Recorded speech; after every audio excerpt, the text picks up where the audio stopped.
On the internet where English feels fun, not scary. I'm Lucas, slightly caffeinated, always ready to talk. And I'm Sophia, zero coffee, but full of energy, because today's topic is way too real. I mean, painfully real.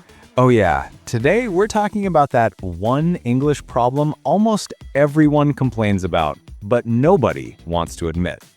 You can understand English movies, songs, conversations, everything.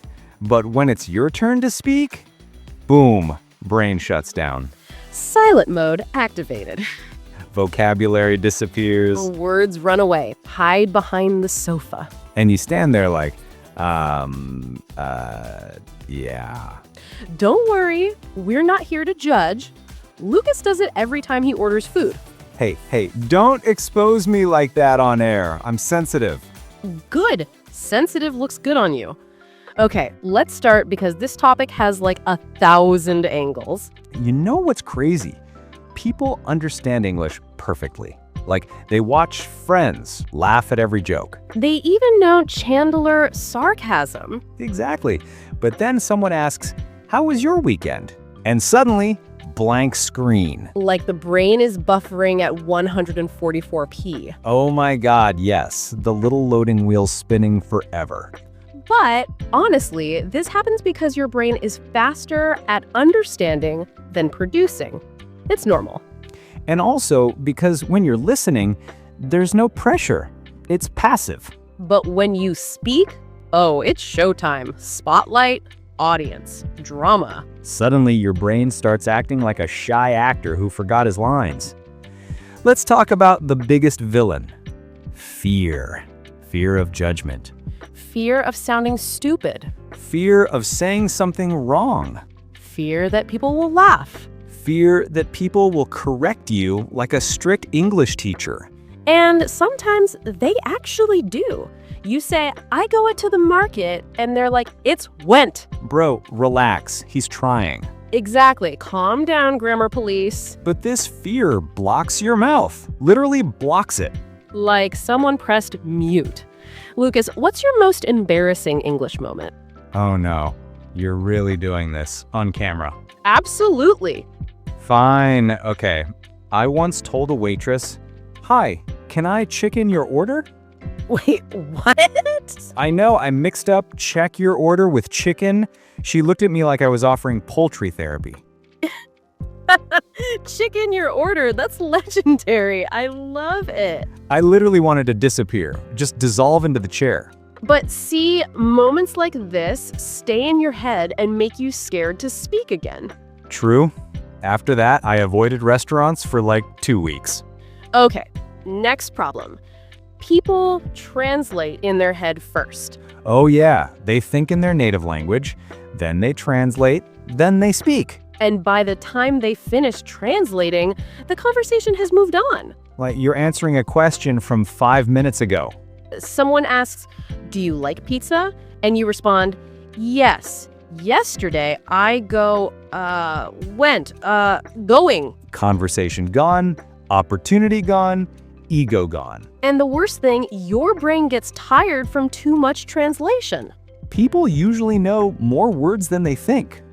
But when it's time to speak, we all want to use fancy vocabulary. Right, like someone says, use simple English, but your brain screams, no, use complicated word. Show them you're smart. And then you start searching for the perfect advanced word. And the sentence dies. Exactly.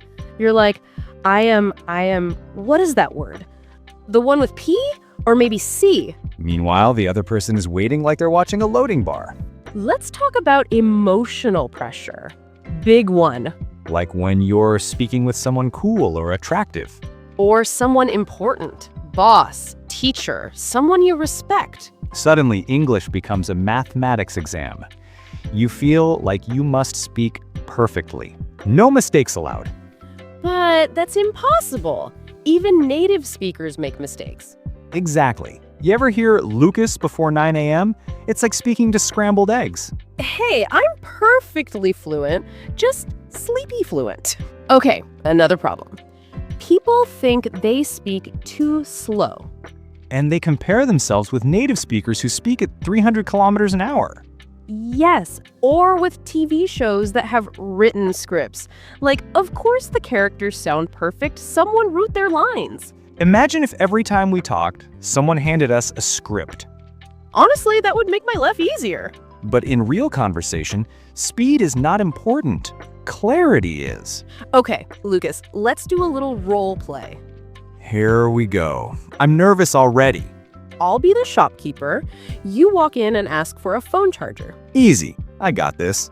In shopkeeper voice, "Hello, sir. How can I help you today?" Yes. Hello. I want, See? Already panicking. I'm acting. I swear I'm acting. Try again. Okay. Hi. Do you have a charging wire thing for phone? That's good, actually. Simple, natural. But people don't say it because they want to say, "Excuse me, might you perhaps have a universal mobile charging adapter?" Bro, chill. Nobody speaks like that in real life. People think fluency comes from perfect grammar, No, fluency comes from confidence, from trying. from using small sentences like, "I think so," "maybe," "I'm not sure," "let me see," These phrases save your life. and your dignity. And they make you sound natural, not robotic. Some people only listen. They listen to English all day, songs, movies, YouTubers. And then they say, "I understand everything, but I can't speak." Listening is great, but it doesn't automatically make you speak. It's like watching cooking videos all day. But not knowing how to make an omelet. Exactly. You know how Gordon Ramsay cooks, but if I ask you to make scrambled eggs, You burn the kitchen. story of my life. Let's talk about this monster called overthinking. Oh no, my biggest enemy. When you're about to speak, your brain goes, "Is this correct? Is this polite? Is the grammar right? Will they judge? Will they laugh?" Meanwhile, your mouth stays closed. Overthinking just kills the moment. And the funny thing, most people don't even care.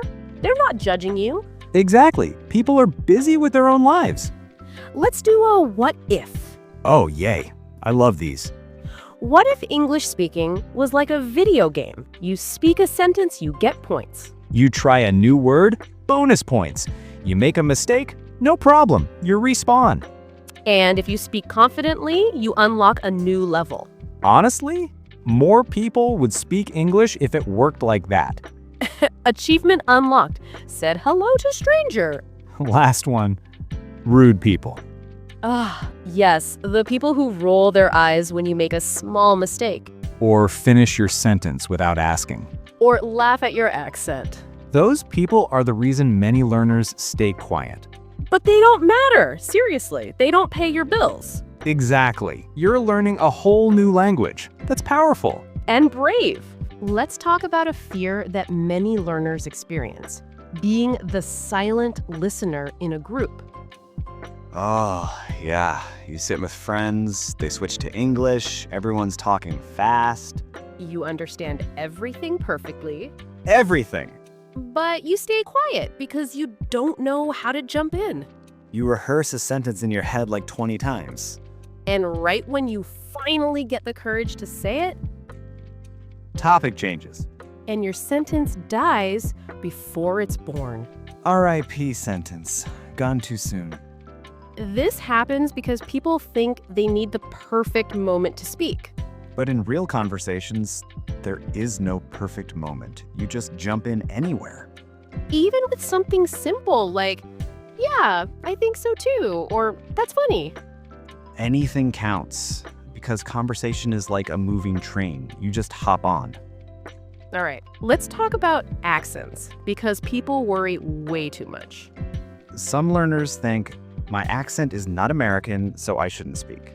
And I'm like, hello? Even Americans have different accents. Exactly. New York accent, Southern accent, California accent, Boston accent. Bro, sometimes we don't even understand each other. True. I once heard someone from Texas say a sentence, and I understood maybe 2 words. Same, and nobody told them to fix their accent. Exactly. Your accent shows your culture, your journey. It doesn't reduce your value. And honestly, a cute accent makes you more interesting. Yes. Stop trying to erase your identity. Speak proudly. Let's talk about when your brain mixes languages. It's hilarious. Oh my God, yes. When you accidentally put your mother tongue in the middle of an English sentence. Like, I was walking to work and then suddenly, ek dog came. Or, I am very buka right now. Or, this meeting is too bahut stressful. People think mixing languages is wrong, but actually, it's normal.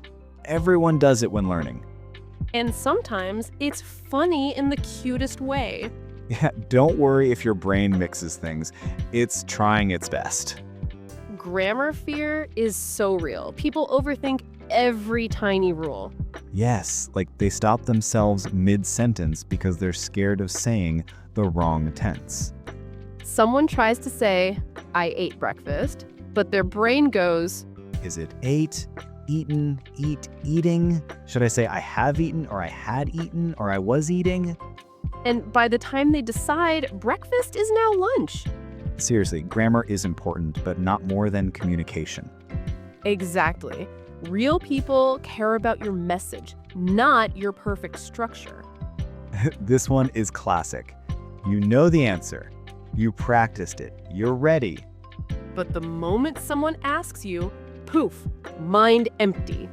Like someone pressed delete everything. I hate that feeling. It's like you know the words, but you can't find them. Happens with native speakers too, especially when we're tired or nervous. Yes, I do it all the time. I'll be like, what is that word? The thing with the thing.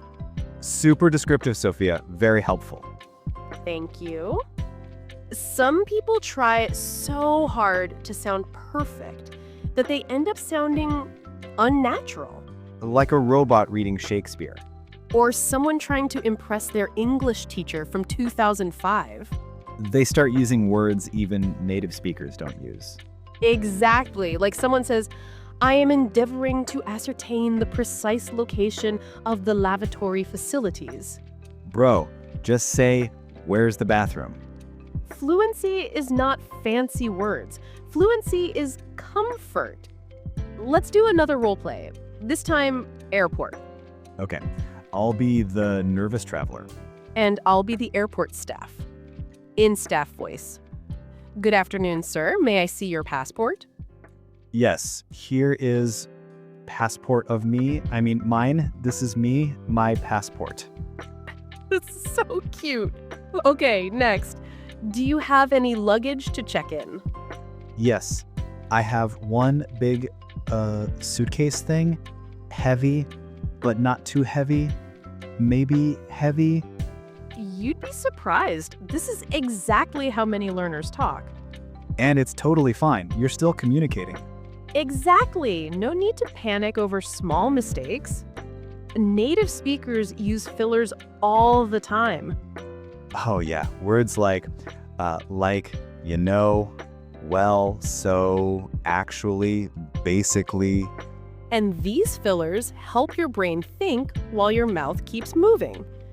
But learners avoid them, so their sentences stop suddenly. Like walking and then hitting a wall. Using fillers makes you sound more natural and relaxed. And you get time to think. Many learners try to speak long, complex sentences. And long sentences are dangerous. They have many traps. Yes, it's like walking on a rope that keeps getting longer. Short sentences are safer and sound more confident. Like, instead of saying, I was thinking about maybe, possibly trying to understand what you were suggesting earlier. Just say, I'm not sure. Can you say it again? Clean, simple, strong. People hear fast English and think they must speak fast too. Nope. Speed is not fluency. Confidence is fluency. Clarity is fluency. Even native speakers slow down when they want to say something important. Speaking slow doesn't mean you're weak. It means you're thoughtful. Okay, this one hurts when your own friends laugh at your English. Yes. And many people stop speaking because of that. But look, those friends are not real friends. Real friends support you. Real friends are patient. Real friends say, hey, that's good, keep going. If someone laughs at your English, that doesn't mean you're bad. It means they're insecure. Learners compare themselves with others too much. They hear someone speak better and immediately feel bad. But everyone's journey is different. Maybe that person practices daily. Maybe they lived abroad. Maybe they watched 300 episodes of sitcoms. Who knows? Comparing only slows you down. People think they need to talk about big topics, but real conversation is about small things. What you ate, How your day was, what annoyed you. what made you laugh. These small things build fluency faster. Here's a trick learners forget. Describe things. If you don't know a word, explain it in another way. Like if you forget umbrella, say, the thing for rain. People understand. Communication saved. Kids speak simple English and everyone understands them. Yes, kids don't care about grammar or perfection. They just speak. And speaking like a kid is better than staying silent like an adult. You can't expect speaking skills to grow if you only listen. It's like wanting muscles without going to the gym. You must talk, even simple sentences, Even talking to yourself. even talking to your cat. Or talking to your plants. Plants don't judge. Last roleplay for today. Lucas, order food. All right. In customer voice. Hi, can I get a cheeseburger and a cola? Nice. Now say it in the way learners often try. Extreme formal voice. Excuse me, may I kindly request one cheeseburger prepared with utmost care and a carbonated beverage of your establishment's choice? Nope. Too much, way too much. Chill. The simple sentence is better. Okay, let's recap everything we talked about today. We covered so many topics. Fear of judgment, Translation problems, accent worries, blank mind moments, overthinking, speaking too fast, grammar fear, comparison, talking like a robot. and why simple English beats complication English. Look, if you understand English but can't express it, you're not alone. You're doing better than you think. Don't chase perfect English. Chase real English. Speak small, speak simple, speak often. And if someone laughs at your English, Laugh back in English. you're powerful for even trying. Keep going. And hey, if you want more fun conversations like this, Subscribe to Flash Fountain hit that like button. and drop a comment telling us your funniest English mistake. We'll read them and we'll laugh with you, not at you. See you next time. Bye!